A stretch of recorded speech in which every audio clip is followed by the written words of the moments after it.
ইসলাম গ্রহণ করে আমার ভাইরা তার বাস্তব নমুনা আমরা দেখেছি।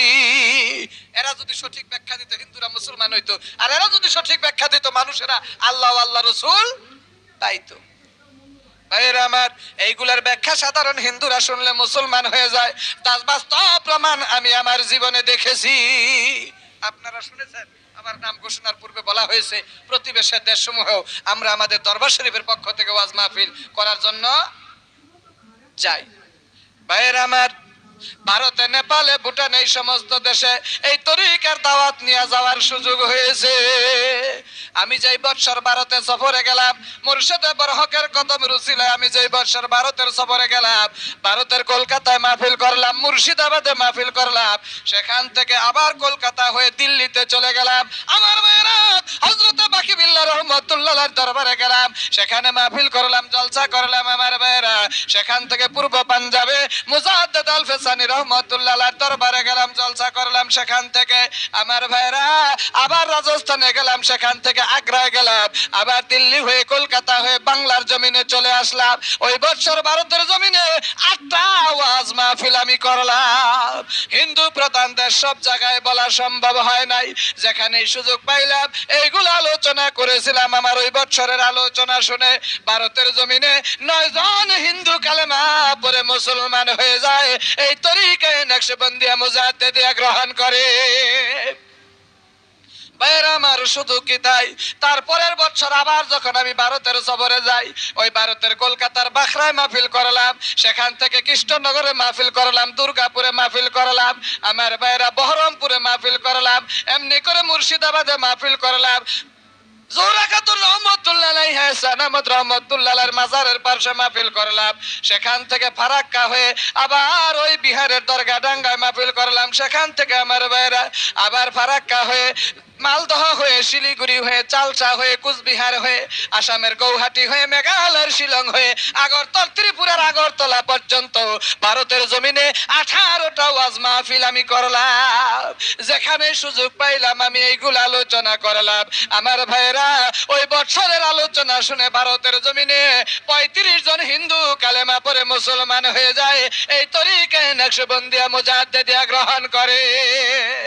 আমার ভাইয়েরা, ভারতের জমিনেই শুধু নয়, বাংলার জমিনেও এই আলোচনা শুনে অনেক হিন্দু মুসলমান হয়ে গেছে।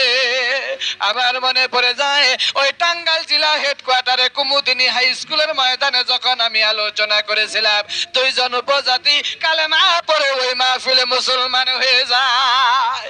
আমার মনে পড়ে যায় আমার ভাইয়েরা, ওই ঢাকা মোহাম্মদপুর জহুরি মহল্লায় জন কোয়ার্টারে আমি যখন আলোচনা করেছিলাম, ওইখানেও একজন হিন্দু কালেমা পড়ে মুসলমান হয়ে যায়। আমার মনে পড়ে যায় মুন্সিগঞ্জ জেলার বসাউল্লাহ গ্রামে আমি যখন এইগুলো আলোচনা করেছিলাম, পরের দিন ফজরের নামাজের পরে একজন হিন্দু কালেমা পড়ে মুসলমান হয়ে যায়। আমার মনে পড়ে যায় চিটাগাং স্টিল মিলের মধ্যে আমি যখন এইগুলো আলোচনা করেছিলাম, একটা হিন্দু পরিবার সপরিবারে মুসলমান হয়ে যায়, এই তরিকায়ে নকশবন্দিয়া মুজাদ্দিদিয়া গ্রহণ করে।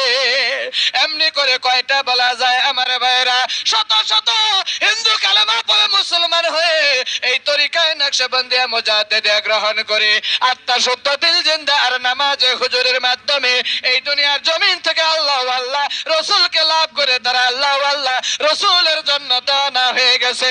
আল্লাহ আল্লাহ রসুলের প্রেমের পাগল পারা তারা হয়ে গেছে।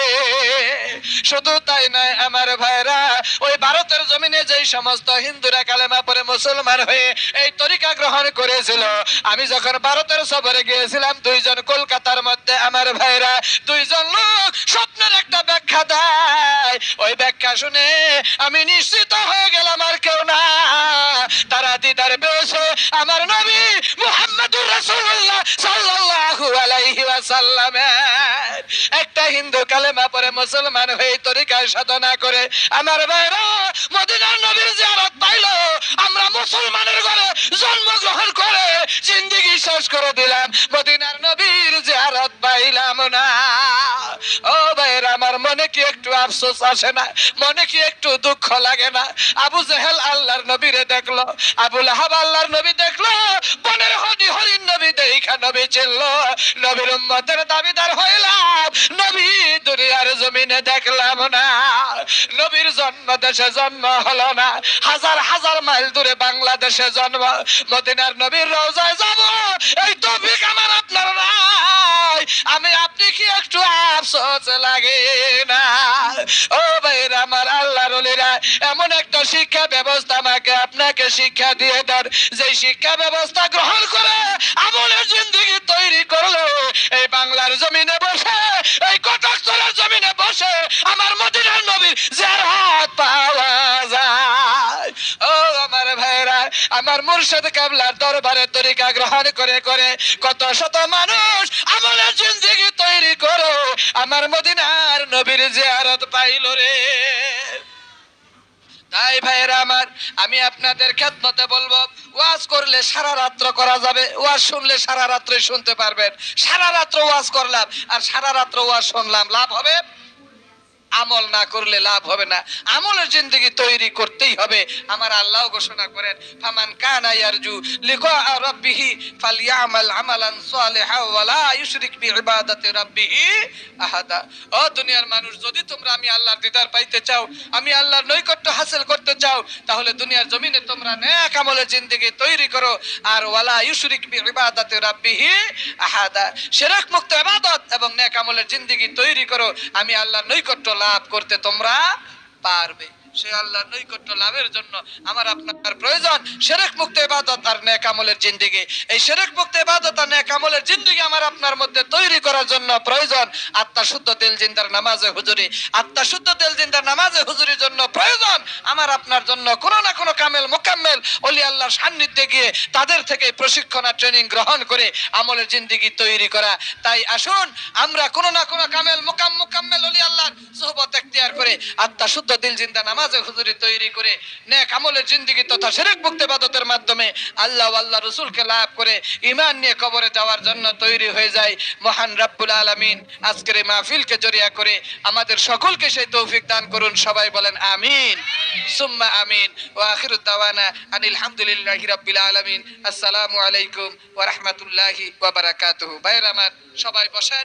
এখন আমরা মদিনার রওজা পাকে দরুদ ও সালাম পেশ করব। এরপরে হায়াতে জিন্দেগির গুনার কথা স্মরণ করে আল্লাহর দরবারে খাঁটি দিলে তওবা করব। তওবার পরে আখিরি মুনাজাত হবে। আখিরি মুনাজাতের পরে আপনারা যদি কেউ এই তরিকা গ্রহণ করে পরীক্ষামূলকভাবে দেখতে চান সত্যি আত্মা শুদ্ধ দিল জিন্দার নামাজে হুজুরি হয় কিনা, সত্যি নামাজে মেরাজ হয় কিনা, সত্যি ইবাদতে মন বসে কিনা, খারাপ থেকে বাঁচা যায় কিনা, ভালোর পথে আসা যায় কিনা, এটা পরীক্ষামূলকভাবে যারা করে দেখতে চান আখিরি মুনাজাতের পরে আমার সামনে আগায় আসবেন। আমি আপনাদের কলমটা দেখায় আল্লাহ আল্লাহ জিকিরের সবক দিয়ে যাব। আপনারা ঘরে বসে পরীক্ষামূলক 40 দিন আমল করবেন। যদি আল্লাহ আল্লাহ জিকিরের ফায়েজ তাসির বুঝেন এই তরিকায় থাকবেন, না হয় তরিকা ছেড়ে দিবেন, এটার আর কোনো দাবি থাকবে না। আমার মুর্শিদ কিবলা বলেন, বাবা আমি দেখাইলো যে এরকম ফায়দা পাবে মানুষ, আপনারা আমার হুকুমে দেখাই দিবেন, তাহলে তারা ওই রকম আমল করতে পারলে ফায়দা পাবে। তাই আখির মুনাজাতের পরে আমার সামনে আগে আসবেন।